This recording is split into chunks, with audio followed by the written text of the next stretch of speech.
అలాంటి తెలంగాణను సాధించుకున్నాం, కానీ తెలంగాణ సినిమా వచ్చేసరికి ఇంకా బందీగా ఉంది. అది బాధాకర విషయం. తెలంగాణ ఉద్యమం స్టార్ట్ అయినప్పుడు తెలంగాణ చాములు పెట్టి అప్పటి నుంచి మనం న్యాయమైన డిమాండ్లను అడుగుతా ఉన్నాం. కానీ తెలంగాణ వచ్చి 20 సంవత్సరాలు అయినా కూడా తెలంగాణ సినిమాకు న్యాయం జరగకపోవడం అనేది అది బాధాకర విషయం. ఒకటి, కార్మికులు ఎంతో కష్టపడతారు. నిజంగా ఇలా తెలంగాణ ఇవాళ సినిమా కార్మికుల సమ్మె 17 రోజుల నుంచి జరిగినా ఇంత స్పందించకపోవడం అనేది బాధాకర విషయం. అయితే దీనికి తెలంగాణ ప్రభుత్వం ముందుకు రావాలి. ఎందుకంటే ఇవాళ తెలంగాణ వల్ల తెలంగాణ ప్రభుత్వం ఏర్పడ్డాక తెలంగాణ సినిమా గురించి మరి న్యాయం చేయాల్సిన తెలంగాణ ప్రభుత్వం మరి నిమ్మకు నీరెత్తిగా ఉండడం అనేది అది కరెక్ట్ కాదు.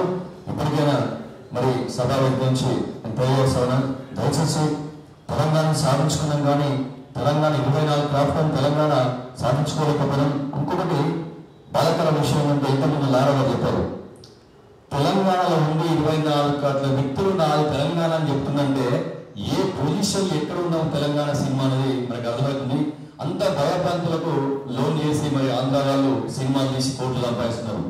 కానీ నాది తెలంగాణ, నాది వరంగల్, నాది నల్గొండ, నాది నిజామాబాద్ అని చెప్పలేని పరిస్థితిలో ఇలా సినిమా ఉందంటే అది ఎంత బానిసగా ఉందో మనకు అర్థమవుతుంది. దయచేసి ఇప్పటికైనా పెద్దలందరూ కూడా దీనిపైన తెలంగాణ 24 క్రాఫ్ట్లు ఉన్నారు, కానీ వాళ్ళు రాలేకపోతున్నారు. ఎందుకంటే ఎక్కడ తెలంగాణ అని చెప్తే సినిమా ఇవ్వరు, అది భయం. నిజంగా వాళ్ళకు అండదండలు ఉంటూ తెలంగాణ 24 క్రాఫ్ట్లకు న్యాయం చేస్తూ తెలంగాణ సినిమాని బతికేంత వరకు ఈ ఉద్యోగం జరగాలని సభాముఖంగా కోరుకుంటున్నా. మా తరఫున, నా తరఫున, మా తరఫున ఎప్పటికీ సినిమాకు న్యాయం జరిగేంత వరకు మేము మీ అండదండలు ఉండి మీ సహాయ సహకారంలో మీ కార్యాచరణలో మేము ఒక భాగస్వామ్యం అవుతామని చెప్తూ జై తెలంగాణ, జై హింద్. Thank you.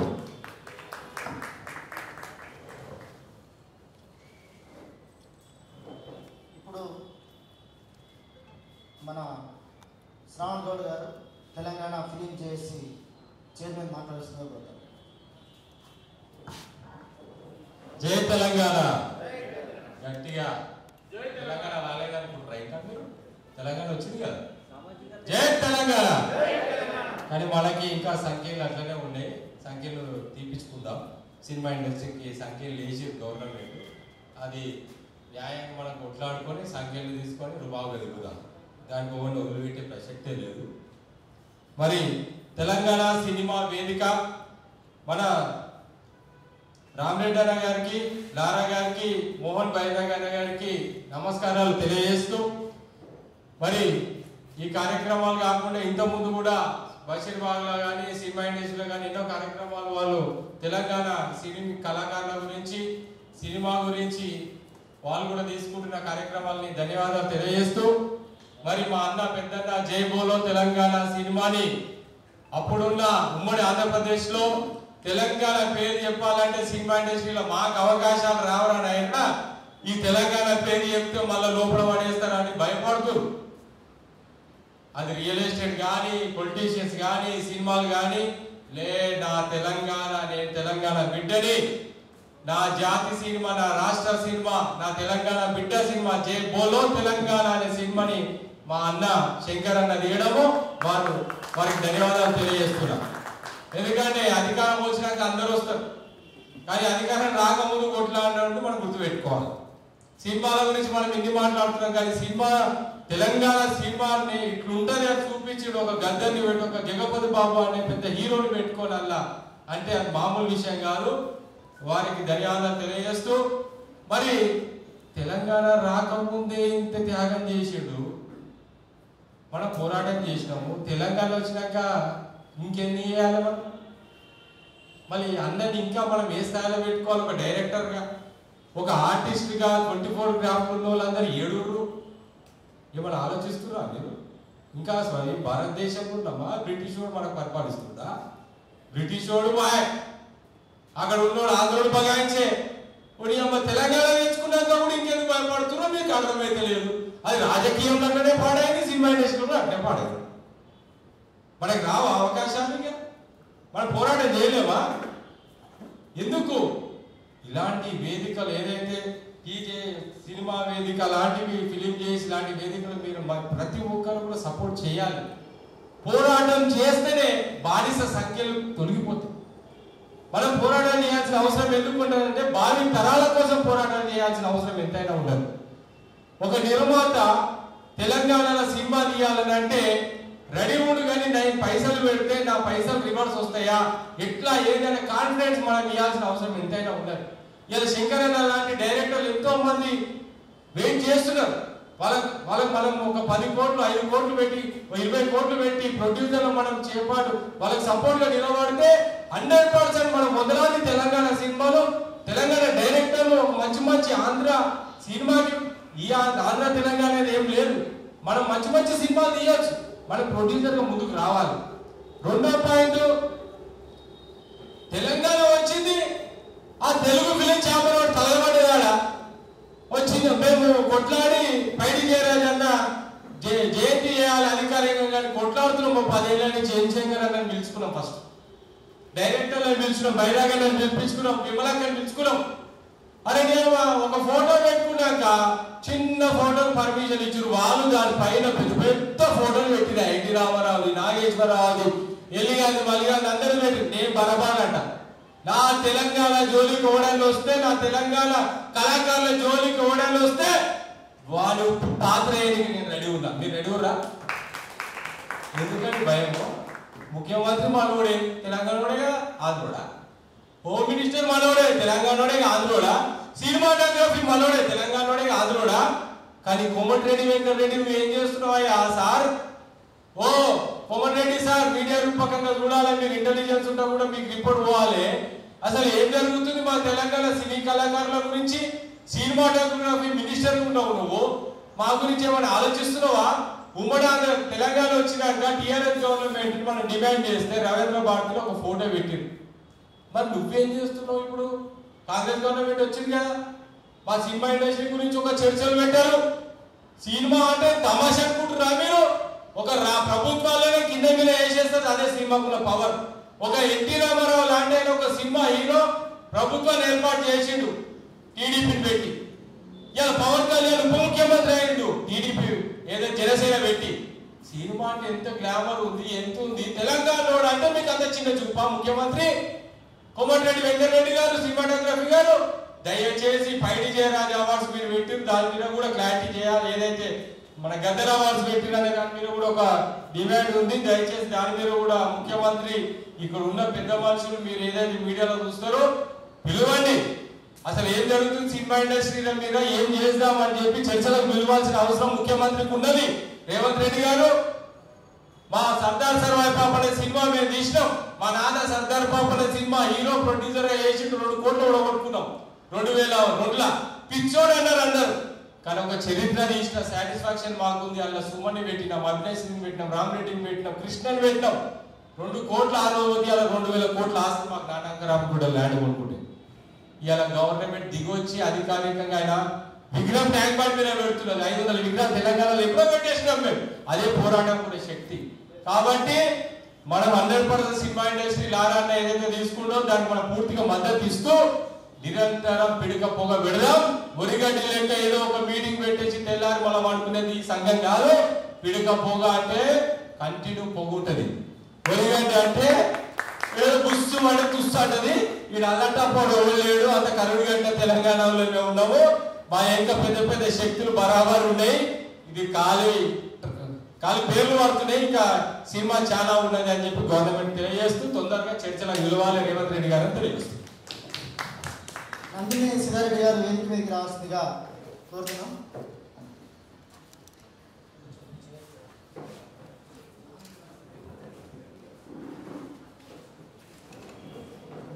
వేదిక మీదకి రావాల్సింది. వేదిక శంకర్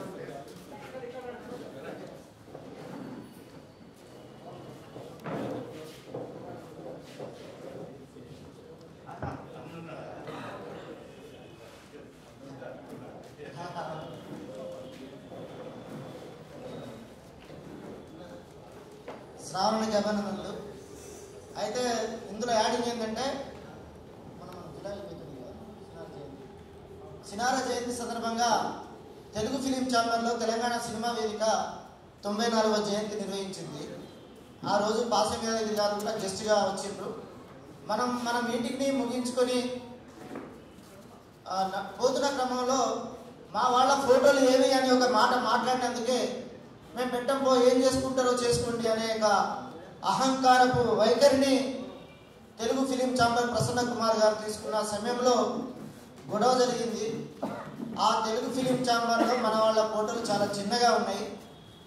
ఈ మట్టి గడ్డ మీద కళామ తల్లిని నమ్ముకొని అనేక పాటలు రాసి తెలుగు సాహిత్యాన్ని ప్రపంచానికి చాటి చెప్పిన సినారే లాంటి వాళ్ళ ఫోటోలు లేదా ఫిలిం చిత్రపురి కాలనీకి 32 ఎకరాల స్థలాన్ని ఇచ్చి వేల మందికి ఉపాధి కల్పించిన ప్రభాకర్ రెడ్డి గారు కావచ్చు, కత్తికాంతరావు గారు కావచ్చు, పైడి జయరాజ్ గారు కావచ్చు, లేదా ఇప్పుడు వస్తున్న వాళ్ళకి కానీ గతంలో తెలంగాణ సినిమా రంగంలో పనిచేస్తున్న వాళ్ళు ఎవరికి కూడా తెలుగు ఫిలిం ఛాంబర్లో గౌరవం లేదు. ఆ రోజు గొడవ జరిగింది, అది మీడియాలో మీరంతా చూసి ఉంటారు. ఆ తర్వాత మన తెలంగాణ సినిమా వేదికకి ఫోన్ కాల్ వచ్చింది, మీరు మీ వాళ్ళ ఫోటోలు పెట్టుకోండి అని చెప్పారు.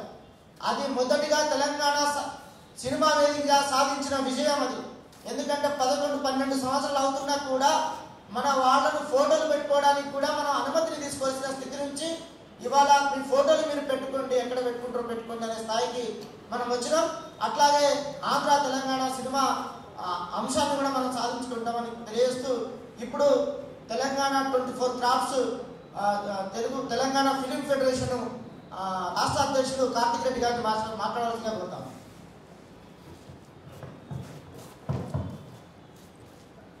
తెలంగాణ సినిమా జేఏసీ పక్షాన మిత్రులందరికీ ముందుగా ధన్యవాదాలు. రోజు తెలుగు సినిమా ఇండస్ట్రీలో ధర్నా, పొద్దున్న లేవంగానే ఏమవుతుంది, 4 మీడియాలు వస్తాయి, కూర్చుంటారు, ఆడ కూర్చుంటారు, ఆడ ఒక వర్గం. ఇక్కడ తెలంగాణ ప్రజలు ఎవరైనా సినిమాలు చేసేవాడు ఎవరైనా ధర్నా చేసిండా? తెలుగు తెలుగు తెలుగు మరి 2 ముఖ్యమంత్రులు రాష్ట్రాల మీద చేసుకున్నారు. 2 ముఖ్యమంత్రులు ఎందుకు లేకపోతే దీన్ని ప్రాంతీయ వాళ్ళగా చేసి దీన్ని అక్కడే వెళ్ళండి. మరి ఆ 2 రోజులు బ్రిటిష్ వాళ్ళు చూసినాం, నైజామాబాద్ చూసినాం, ఇప్పుడు మళ్ళా మా రాష్ట్రం వచ్చినాక ఈ సినిమా ఇండస్ట్రీలా ఆంధ్రలో పరిపాలన ఎందుకు? ఇంతమంది పోయిర్రు, ఇంకా పరిపాలన చేస్తారు. అన్న మేము కూడా ఇంకేనే మా ఆధార్ కార్డు ఉన్నాయి, మీ ఇన్నే బతుకుతాం అంటే, అరే నాయన సొంత ఒక అన్నం పెట్టలోనివి చిన్నలకు కాజు చేయించిన అన్నట్టు ఈ ఆంధ్ర పెత్తందారులు సినిమా ఇండస్ట్రీలో పెత్తనాలు చేస్తూ ఉన్నారు. వీళ్ళు ఎప్పుడు కానీ ఆంధ్రలో ఎట్లుంటుందంటే గట్టిగా ఒక తెలంగాణ వాడిని ఒకడు ఆర్టిస్ట్గా ఒకడు పనిచేస్తే కావాలంటే వాడిని రేపు ఒక ఏజెంట్ను పంపించి బయటికి వెళ్ళగొట్టిస్తారు. లేకపోతే ఇక గట్టిగా ఇప్పుడు ఉద్యమం ఎందుకు వచ్చింది ఎవరికైనా అర్థమైందా? మొన్న ఆ రోజు తెలుగు ఫిలిం ఛాంబర్లో ఏదైతే గొడవైందో నిజంగా ఇక్కడ ఆ రోజు మిత్రులు అందరూ ఉండే, శ్రావణ్ కూడా ఉండే, లొల్లి పెట్టినాం. కానీ ఇక్కడ ఉన్న మిత్రులు ఎవరు అబ్జర్వ్ చేయలేదు. నేను నిజం చెప్తానండి, అక్కడ కింద అప్పటికప్పుడు లొల్లి అవుతుందంటే తెలుగు ఫిలిం ఫెడరేషన్ సంబంధించిన అనిల్ కిందకి వచ్చి కూర్చుంటాడు. రేపు పొద్దుగాల ఉద్యమం స్టార్ట్ చేయాలి, ఏ ఉద్యమం చేద్దాం, వీళ్ళు స్టాండర్డ్ అయ్యేటట్టున్నారు. అరే ఈ నలుగురే గట్టిగా మనల్ని కొట్టేదానికి వచ్చారు, కావాలంటే మన శక్తి చూపించుకుందామని ఒక మసలు చూసి మారణకాయ చేసుకునే విధంగా ఈరోజు కార్మిక 30% వేతనమని, ఆ రోజు వేతనం మీద పెట్టినప్పుడు ఎవరు పిలిచి ఎవరైనా తెలంగాణ సినికి నాయకులను పిలిచిలా, లేకపోతే ఫెడరేషన్ నాయకులను పిలిచిలా, అసోసియేషన్ నాయకులను పిలిచిలా, ఛాంబర్ నాయకులను పిలిచిరా. ఎవరైతే శ్రీ కళ్యాణ్ ఉన్నాడో అప్పటి ప్రెసిడెంట్ గా ఉన్న శ్రీ కళ్యాణ్, అప్పుడు ప్రెసిడెంట్ గా ఉన్న కుమరం వెంకటేష్, వీళ్ళు రాసుకున్న కాయిదాన్ని మాత్రమే తెలంగాణ ప్రజల మీద రుద్దుతా ఉన్నారు, వీళ్ళ మీద రుద్దుతా ఉన్నారు. ఈ రోజు ఈ ఉద్యమం చేస్తే నష్టపోయేది పెద్ద సినిమా ప్రొడ్యూసర్లు కాదు, తెలంగాణలో ఉన్న చిన్న సినిమా ప్రొడ్యూసర్లే నష్టపోతారు. ఎందుకు నష్టపోతారంటే 30% చిన్న సినిమా ప్రొడ్యూసర్ ఇచ్చినాక ఈ రోజు చిన్న సినిమాలు తీసేదే తెలంగాణ ప్రజలు. తెలంగాణ ప్రజలు ఆంధ్రోల్లాగా బ్రిటిష్ మనల్ని పరిపాలించలే, ఇక్కడ తెలంగాణ ప్రజల్ని పరిపాలించింది మనల్ని నిజాం పరిపాలన. కానీ ఆ బ్రిటిష్ దొంగలు వచ్చినట్టు దొంగలు వచ్చినట్టు, బ్రిటిష్ దొంగలు వచ్చినట్టు వచ్చి బ్రిటిష్ పరిపాలనను వచ్చిన తెలంగాణ మీద ఇప్పుడు తెలుగు ఫిలిం ఛాంబర్ అయితేంది, తెలుగు ఫిలిం ఫెడరేషన్ అయితేంది. అక్కడ ఉన్న అధ్యక్షులు ఎవరా? ఒక్కసారి ఒక మాట ఇద్దాం.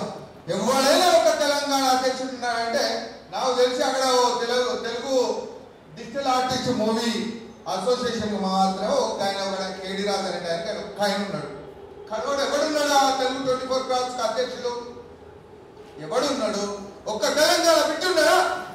వరంగల్ ఉన్నాడా? కరీంనగర్ ఉన్నాడా? హైదరాబాద్ ఉన్నాడా? మరే తెలంగాణ ఎక్కడ?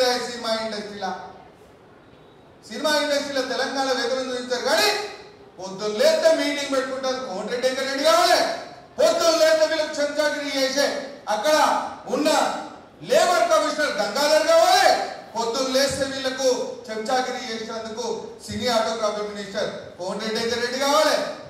వీళ్ళ పరిపాలన ఇప్పుడే కాదు, ఇన్ని రోజులు పాపం మన కేసీఆర్ కొట్లాడి తెచ్చిండు, ఉద్యమం కొట్లాడి తెచ్చింది వాస్తవమే.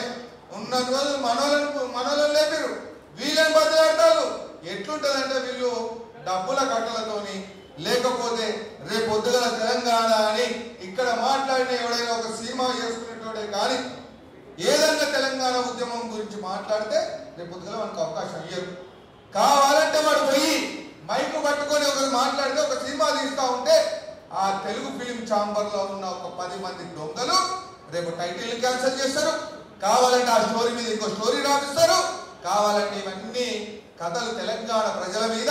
ఇది వచ్చిన తెలంగాణలో మన సినిమా ఇండస్ట్రీలో స్వేచ్ఛగా బతకాలేని పరిస్థితి. ఆ స్వేచ్ఛ ఎప్పుడు వస్తుందంటే లాస్ట్ కు గుప్తలు అనుకొని వీళ్ళు తరిమి కొట్టి లేకపోతే ఒక నలుగురిని బాధ్యత కొడకాలి నా కొడుకుల్ని కారం పోసి బట్టలు కూడా కొడితే అప్పుడు తెలంగాణ సత్తా తెలుస్తుంది. ఇప్పటికి ఎందుకు కొడతలేము తెలుసా? అయ్యో మర్యాదగా 10 సంవత్సరాలు ఉన్నారు, అప్పుడు ఏదో బైఫర్కేషన్లు అవి ఇవి అవుతాయి, అయ్యో మనం రాజ్యాంగానికి చట్టానికి లోబడి ఉండాలి అని ఉంటే ఈ రోజు అరే ఇప్పుడు తెలంగాణ ఎక్కడిది? వచ్చిన తెలంగాణ ఇప్పుడు ఏంది? మమ్మల్ని అప్పుడే వెళ్ళగొట్టపోయారు, కేసీఆర్ ఎందుకు వెళ్ళగొట్టలేదు?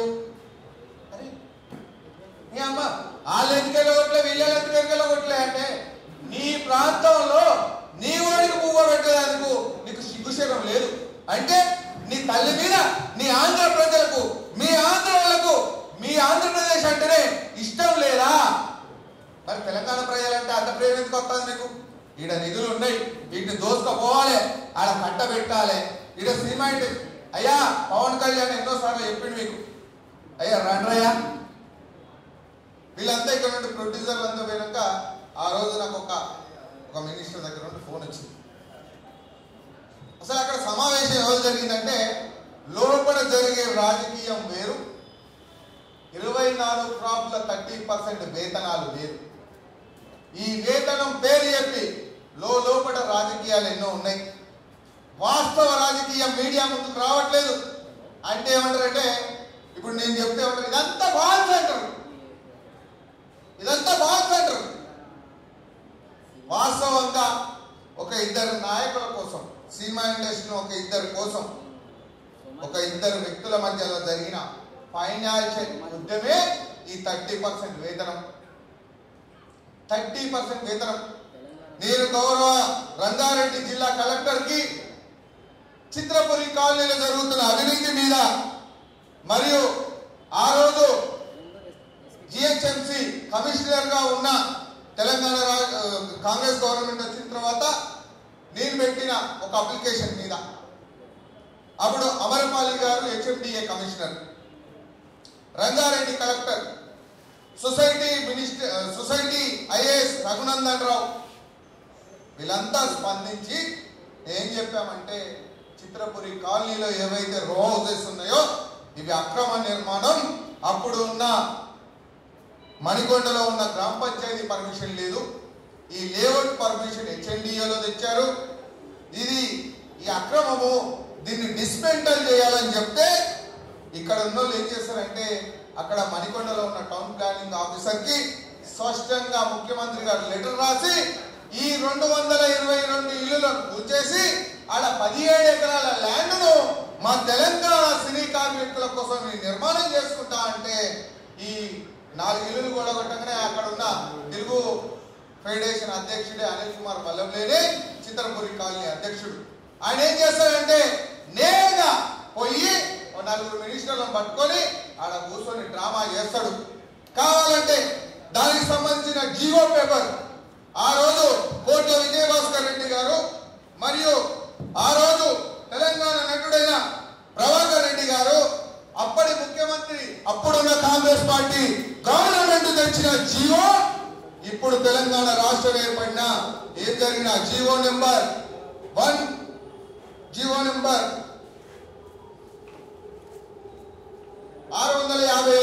జీవో నెంబర్ ప్రకారంగా అక్కడ హైరేంజ్ అపార్ట్మెంట్లు కట్టాలి.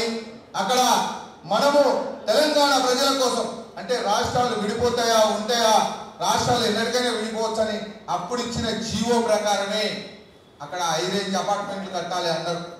కానీ ఈ యొక్క రూల్ను ఈ చట్టాన్ని ఎవరు పట్టించుకోరు.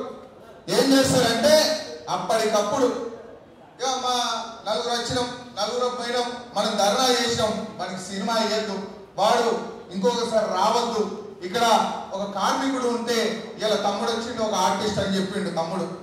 తమ్ముడు రేపు ఈ ప్రెస్ మీట్ లో పడ్డాడని తమ్ముడికి అవకాశం రాకుండా ఇదే ఆంధ్ర ప్రొడ్యూసర్లు ఇదే ఆంధ్రకు సంబంధించిన కొంతమంది చాలా ఇబ్బంది పెడతారు. ఇప్పుడు శంకర్ అన్న వచ్చి నేను కూర్చున్నాడు, సినిమా చేసిండు, అరే ఆయనకేం తెలుసు ఈ మీటింగ్ లో చూపించారని ఎంత మాట్లాడతారు మళ్ళా. అరే మా సత్తా ఏంటంటే మిమ్మల్ని మీ ముఖ్యమంత్రుల్ని గతంలో కొట్టినప్పుడే మా సత్తా చూసిండ్రు. ఇప్పటికీ ఎందుకున్నామంటే మేము చట్టాలను గౌరవించాలి. ఇప్పటికీ మా రాష్ట్రంలో బైఫర్కేషన్ తింటారు, బైఫర్కేషన్ ఏర్పడితే మేము బతుకుతామని మేము అనుకున్నాం. కానీ ఆ బైఫర్కేషన్ రానియరు. కానీ ఈ రోజు ఇంకొక మాట కూడా అంటారు, అరే ఇక్కడ ఎవరినాడు సినిమా వాడు అంటారు, రేపు పొద్దున ఇదే ఆంధ్రోలు శంకరన్న కూడా సినిమా తీయలేదు అంటారు. ఆ సినిమా తెర మీదకి వచ్చినా వాళ్ళు మాట్లాడే మాటలు ఎట్లుంటాయంటే, అరే నేనే పుచ్చపోండి, నేను అడుకొని వచ్చినా, నేను అడుకుంటాను కూడా వచ్చిన నేనే పుచ్చపోండి, మీ తెలంగాణ దగ్గర సిప్పబట్టుకుంటారా అంటాడు. ఆ తర్వాత ఆ గుచ్చవేశాంతల చేతులు పెట్టి కింద గుంజే పరిపాలనే తెలుగు సినిమా ఇండస్ట్రీలో ఉంది. అరే తెలుగు అనాలి, మాట్లాడేటోళ్ళు తెలుగే, మరి నేను ఏమండి అని నేను పిలవండి, అరే ఇట్లా అని తెలంగాణ భాష యాసల అంట. తెలంగాణ భాష యాస అంటే రండి సార్ గారు మేడం గారు కాదు, అన్న అక్క అమ్మ చెల్లె అని కులమత భేదాలు లేకుండా ఈ తెలంగాణ ప్రజలు అందరూ ఒకటే కుటుంబంగా మాట్లాడి బతుకుతా ఉంటే ఈ తెలుగు వాళ్ళు వచ్చి సినిమా ఇండస్ట్రీలో వాడు అత్తడు విజయవాడ నుండి, వాడు అక్కడ నుండి వస్తాడు, అరే నాయన మిమ్మల్ని చంద్రబాబు రమ్మంటే ఎందుకు పోతలేరు, తెలంగాణ అక్కడ చిత్రపురి కాలనీ ఉంది, అక్కడ ఏపీ చిత్రపురి కాలనీ ఏర్పాటు చేస్తున్నాము, నేను 1800 ఎకరాల భూమిని కట్టబెట్టినా కానీ మీరు ఎందుకు వస్తలేరని రోజు వాళ్ళని తిట్టినా మేము తిట్టుడు కాదు, అక్కడ ఉన్న ముఖ్యమంత్రి చంద్రబాబు నాయుడు గారు తిడతాడు, సినీ ఆటోగ్రాఫీ మినిస్టర్ తిడతాడు, వీళ్ళందరూ పిలిచినా ఎందుకు పోతలేరు మీరు? అరే మీకు బంగారు కళ్ళల్లో పెట్టి ఆస్తులు ఇస్తే వాసన చెప్తున్న చిరంజీవి గారికి ఎంత భూమి ఇచ్చినా మా దగ్గర డాటా ఉంది. అక్కడ మా అసోసియేషన్ కోసం ఎంత భూములు ఇచ్చిరో ఉన్నది. మరి మా రాష్ట్రాన్ని వదిలిపెట్టి మీరు ఎందుకు వెళ్ళిపోతలేరు? ఈ అవకాశం ఇచ్చిన మిత్రులందరికీ ధన్యవాదాలు. సమయం అయిపోతుంది. అయితే ఈ రౌండ్ టేబుల్ సమావేశం లేట్గా ప్రారంభమైంది, ఇంకా 1 అవర్ టైం ఉంది, మాట్లాడుతున్న వ్యక్తులు ఉన్నారు. కార్తిక్ రెడ్డి అనేది తెలంగాణ సినిమా వేదిక తరఫున అభినందనలు తెలియజేస్తా ఉన్నా. ఇప్పుడు మన తెలంగాణ సినీ క్రిటిక్ చల్ల శ్రీనివాసరావుని మాట్లాడవలసిందిగా కోరుతున్నాను. సభకు నమస్కారం. తెలంగాణ సినిమా అనేది అంటే మనం తెలంగాణ తెచ్చుకున్న తర్వాత కూడా మళ్ళీ తెలంగాణ సినిమా గురించి ఇదే ప్రెస్ క్లబ్లో మాట్లాడుకునే పరిస్థితి ఏర్పడింది. అంటే అంతకుముందు మాట్లాడాము, ఇప్పుడు కూడా మాట్లాడుతున్నాము. ముఖ్యంగా నాకు అర్థమయ్యేది ఏంటంటే, అంటే పోరాటం అనేది ఉండాలి డెఫినెట్గా, అంటే బహుముఖాలుగా ఉంటుంది. ఒకటి మనం సాధించుకోవాలంటే మనము తెలంగాణ సాధించుకున్నప్పుడు బహుముఖాలుగా సాధించుకున్నాం మనం. సో తెలంగాణ సినిమా రావడం కూడా బహుముఖాలుగా విస్తరించాలి.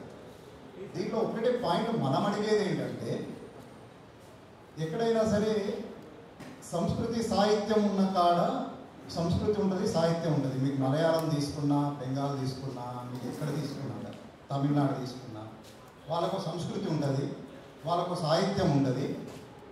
దాని నుండి కొన్ని కళారూపాలు పుట్టుకొస్తాయి. ఆ కళారూపాలు ఏమైతే అంటే టెక్నాలజీతో కలిసినప్పుడు సినిమాగా వస్తాయి. ఎక్కడైనా సరే ప్రపంచవ్యాప్తంగా ఎక్కడైనా కూడా సినిమా అట్లా వచ్చింది. సో మనం ఏమంటున్నామంటే మాకు సంస్కృతి ఉంది, మాకు సాహిత్యం ఉంది, మాకు కళారూపాలు ఉన్నాయి, మేము కూడా ఆ టెక్నాలజీని ఉపయోగించుకొని సినిమాలు తీస్తామని అంటున్నాం. మనకు వచ్చిన సమస్య ఏంటంటే మిగిలిన వాళ్ళకు లేకుండా మనకున్న సమస్య ఏంటంటే మలయాళం క్లియర్గా ఉంది, తమిళం క్లియర్గా ఉంది, మరాఠీ క్లియర్గా ఉంది.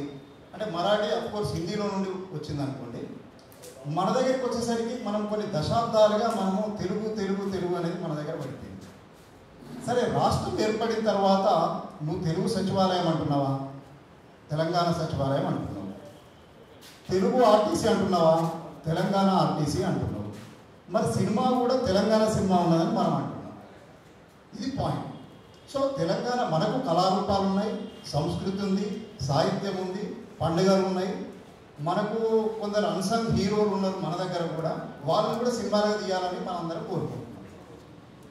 సో మనం ఇప్పుడు ఏమంటున్నాం అంటే గవర్నమెంట్ని మాకు ఒక పాలసీ పెట్టండి, తెలంగాణ సినిమా పాలసీ ఒకటి పెట్టండి, పెట్టేసి దాంట్లో కొన్ని పాయింట్స్ పెడదాం. మనమే ఏం చేయాలని చేసేసి దాంట్లో మాకు ఇవి కావాలి, మీరు తెలుగు సినిమా చేసుకోండి. మీరు బాహుబలిలో మొన్న 3 ట్రిలియన్ ఎకానమీకి వెళ్దామనేసి సీఎం రేవంత్ రెడ్డి అన్నారు గద్దర్ అవార్డులో. దాంట్లో సినిమా కూడా ప్రధానమని అన్నారు. సో సినిమా ప్రధానమని అర్థమైంది కాబట్టి మీరు తీసుకోండి. కానీ మాకు ఒక పాయగా మాకు తెలంగాణ రాష్ట్రం వచ్చింది కాబట్టి మాకు ఒక పాలసీ ఏర్పాటు చేయండి. తెలంగాణ సినిమా పాలసీ ఏర్పాటు చేస్తే మేము దాంట్లో ఒక 10 పాయింట్లు పెట్టుకుంటాం. ఇవి కొత్త ఏం కాదు, మీకు కర్ణాటకలో ఉంది, తమిళనాడులో వీళ్ళందరూ కూడా ఇంతకుముందు చేశారు. రీసెంట్గా మీకు చెప్తాను, నేను బెంగాల్లో ఆగస్టు 13న ఒక జియో పాస్ చేసింది మమతా బెనర్జీ. ఆగస్టు 13 మొన్న. నాకు అంటే చూడండి, మనం ఎప్పటి నుండో కోరుతున్నాం ఇది. ఎందుకు తెలంగాణ సినిమా కావాలంటే ప్రాంతీయ సినిమాలు అనేది ప్రతి చోట బలంగా ఉంది. మీకు ఇంత పెద్ద ఓటీటీలలో కూడా ఓటీటీలలో బాగా ఏలుతున్నది ఏది అంటే మీకు కేరళ సినిమా కదా, మలయాళం సినిమా. ఓటీటీలో అత్యధికంగా వస్తుంది మలయాళం సినిమా. అక్కడ సంస్కృతి ఉన్నది కాబట్టి ఆ సంస్కృతిని వాళ్ళ సినిమాలు తీస్తున్నారు. మనం కూడా ఏమంటున్నాము, మాకు సంస్కృతి ఉన్నదయ్యా, మేము కూడా సినిమాలు తీస్తాము, మా పిల్లలు ఉన్నారు, మాకు సృజనకారులు ఉన్నారు, డైరెక్టర్లు ఉన్నారు, మాకు నటీనటులు ఉన్నారు, మాకు సంస్కృతి ఉంది, మాకు పండుగ ఉంది, మేము కూడా సినిమా తీస్తాం అంటున్నాం. అయితే మనకి ఇక్కడ వస్తున్న ఇబ్బంది ఏంటంటే వాళ్ళలాగా మనం కోట్లు పెట్టి సినిమాలు తీయలేము. సో కాబట్టి మనము శైశవ దశలో ఉన్నాం. అంటే ఇప్పుడే మొదలు పెడుతున్నాం. మనం మొదలు పెట్టినప్పుడు మన ప్రభుత్వాన్ని ఏమడుగుతున్నామంటే మాకు కొన్ని సబ్సిడీలు, అంటే మాకు ఒక పాలసీ ఏర్పాటు చేసి దాంట్లో కొన్ని సబ్సిడీలు పెట్టినప్పుడు బయట 2 కోట్లు అవుతుంది అనుకో ఒక సినిమా, మాకు 50 లక్షలలో అవుతుంది. దీనివల్ల మాకు కూడా వస్తుంది. నేను 1990 అప్పుడు శంకరన్న మేమందరం చేస్తున్నప్పుడు నేను తెలంగాణ సినిమా అంటే తెలంగాణ సినిమా ఏముంటుంది అసలు, మీకు సినిమా ఎక్కడన్నది ఒక మాబు మ్యామ్ నువ్వు తీసేది అని అన్నారు. అంటే మనం చెప్పుకోవడానికి సంఖ్యాబలం లేదు సినిమాలు, కాబట్టి అప్పుడు మనకి వాయిస్ లేదు. ఇప్పుడు మనం ఏమంటాం అంటే సంఖ్యాబలం పెంచుదాం మన తెలంగాణ సినిమా. ఇప్పుడు 100 సినిమాలు వస్తున్నాయి అనుకోండి, తెలుగు సినిమాలు, మనము 20 తీస్తాం. 120 అయితే మంచిదే కదా, పరిశ్రమకి వాళ్ళు అనుకున్నట్టు, గవర్నమెంట్ అనుకుంటున్నట్టు. మనం వాళ్ళని వెళ్ళిపోమని అనట్లేదు, అప్పట్లాగానే ఉద్యమం లాగానే మనం వెళ్ళిపో అనట్లేదు. మేము ఒక 20 సినిమాలు తీస్తాము, అప్పుడు ఇండస్ట్రీకి 120 సినిమాలు వస్తాయని అంటున్నాం. మనం ఆ 20 సినిమాలకు మనం ఏమడుగుతున్నాము, సబ్సిడీలు అడుగుతున్నాం. మన రాష్ట్రం ఏర్పడింది కాబట్టి దానివల్ల ఏమవుతుందంటే మన కళాకారులు నటిస్తారు, మన డైరెక్టర్లు సినిమాలు తీస్తారు, మన సాంకేతిక నిపుణులందరూ పనిచేస్తారు. మాకు కొన్ని సబ్సిడీలు ఇవ్వమనేసి పెడుతున్నాం. దానికి ఏంటి, తెలంగాణ పాలసీ రాదు. మొట్టమొదటి మీరు గుర్తుపెట్టుకోండి, తెలంగాణ పాలసీ రాకుండా గవర్నమెంట్ మనం సినిమాలు తీయలేము. ఇంత పెద్ద వాటిలలో మనం సపరేట్గా తీయాల్సింది, నో డౌట్. మనకంటూ పాలసీ ఉండాల్సింది. పాలసీలో ఏముండాలి అనేది తర్వాత మనం మాట్లాడుకుందాం. ఒక 10 పాయింట్లు ఉంటాయి. ఇది ఒకటి పాయింట్. రెండోది, మనం ఇంకా వెళ్ళి యూసఫ్గూడలో లేకపోతే కృష్ణానగర్ వద్దు, ఇదంతా ఇంతకుముందు మనకు తెలియనప్పుడు మన రాష్ట్రం ఏర్పడక ముందుకు మనం వెళ్ళి తిరిగి ఆగమాగం కాటదప్పి ఎవరు చెప్పేవాళ్ళు లేరు, మనకు ఒక గైడెన్స్ లేదు, తిరుగుతున్నాం. మనకు తెలంగాణ గవర్నమెంట్ వచ్చిన తర్వాత తెలంగాణ గవర్నమెంట్ ఏం చేయాలంటే ప్రభుత్వం వచ్చిన తర్వాత ఒక ఫిలిం డెవలప్మెంట్ మనకు ఒక ఫిలిం స్కూల్ పెట్టమంటున్నాం. పూణే ఫిలిం ఇన్స్టిట్యూట్ లాగా ఒక ఫిలిం ఇన్స్టిట్యూట్ పెడితే మా పిల్లలు అందరూ గ్రాడ్యుయేట్స్ అవుతారు. ఇప్పుడు మిగిలిన అన్ని ఇంజనీరింగ్ ఇవన్నీ ఎట్లా చదువుతున్నారో మా పిల్లలు కూడా సినిమాలో ఒక డైరెక్షన్ కోర్సులో ఒక 40 మంది చేరుతారు, ఒక యాక్టింగ్ దాంట్లో ఒక 40 మంది చేరుతారు. పూణే ఫిలిం ఇన్స్టిట్యూట్లో మీరు షబానా ఆజ్మీ కానీ, ఓంపూరి కానీ, నసీరుద్దీన్ షా కానీ అక్కడ నుండి వచ్చేది కదా. మనకి ఎట్లా పరిచయం అయింది, వాళ్ళు ఇప్పుడు గొప్ప నటులు ఎట్లా అయింది. సో ఇప్పుడు మనము సినిమా నిర్మాతల దగ్గరికి వెళ్ళో డైరెక్టర్ సార్ నాది ఇది అనే ఆల్బమ్ అట్లా కాదు, మాకు ఒక ఇన్స్టిట్యూట్ పెట్టాం, దానిలో మేము మా పిల్లలు నేర్చుకుంటాం. పూణే ఫిలిం ఇన్స్టిట్యూట్ లాగా మా వాళ్ళు కూడా గ్రాడ్యుయేట్స్ అయ్యి బయటకు వచ్చేసి ఇక్కడనే కాదు వాళ్ళు తమిళ్ చేస్తారు, మలయాళం చేస్తారు, ఎక్కడైనా చేస్తారు మా వాళ్ళు కూడా. అది ఏర్పడింది, ఇది కూడా న్యాయమైన డిమాండేగా మనది. సో ఈ రెండు మెయిన్గా జరిగినప్పుడు మీకు ప్రొడక్షన్ జరుగుతుంది, మీకు ప్రోత్సాహం జరుగుతుంది. ఈ రెండు మెయిన్ పాయింట్స్ గవర్నమెంట్ తప్పకుండా చేయాలి. ఇప్పుడు బెంగాల్ ప్రాంతీయ సినిమా అనేది ఎట్లా ఎదుగుతుందంటే మీరు ఎప్పుడైనా చూడండి, ప్రాంతీయ సినిమా అనేది బలంగా ఉన్నది ఎక్కడైనా సరే. మనము ఒడిస్సీ సినిమా అంటున్నాము, మరాఠీ సినిమా అంటున్నాము, భోజ్పూర్ సినిమా అంటున్నాము, మలయాళం సినిమా అంటున్నాం, తమిళ్ అంటున్నాం, తెలంగాణ సినిమా కూడా ఉంది అంత స్కోప్. అయితే ఆగస్టు 13 నాడు బెంగాల్ గవర్నమెంట్ మొన్నని అంటే ఒక వారం క్రితం ఒక జీవో ఇచ్చింది మమతా బెనర్జీ. ఏంటంటే అక్కడ అన్న శంకరన్న ప్రతిరోజు ప్రతి theatre multiplex or single screen compulsory prime షోలో అంటే 3 నుండి 9 గంటల వరకు ప్రైమ్ షో అని పెట్టారు వాళ్ళ జియోలో, అది కూడా ఉంది. ఒక ప్రాంతీయ సినిమా తప్పకుండా వేయాలి, బెంగాల్ సినిమా వేయాలి. ఆగస్టు 11 మొన్నే అంటే చాలా సీరియస్గా ఇచ్చారు వాళ్ళు, జియో కాపీ కూడా నా దగ్గర ఉంది. ఏంటంటే ప్రైమ్ టైంలో ఏ థియేటర్ అయినా సరే, అది మల్టీప్లెక్స్ కావచ్చు, సింగిల్ స్క్రీన్ కావచ్చు, వాళ్ళు ఎప్పుడో పొద్దున 8 గంటలకో 6 గంటలకో వేసుడు కాదు, 3 గంటల నుండి రాత్రి 9 గంటల లోపు అని వాళ్ళు స్పష్టంగా ఆ జియోలో పెట్టారు. ప్రైమ్ టైంలో మీరు ఒక సినిమా తప్పకుండా వేయాలి, ప్రతి థియేటర్ కూడా వేయాలి 100%.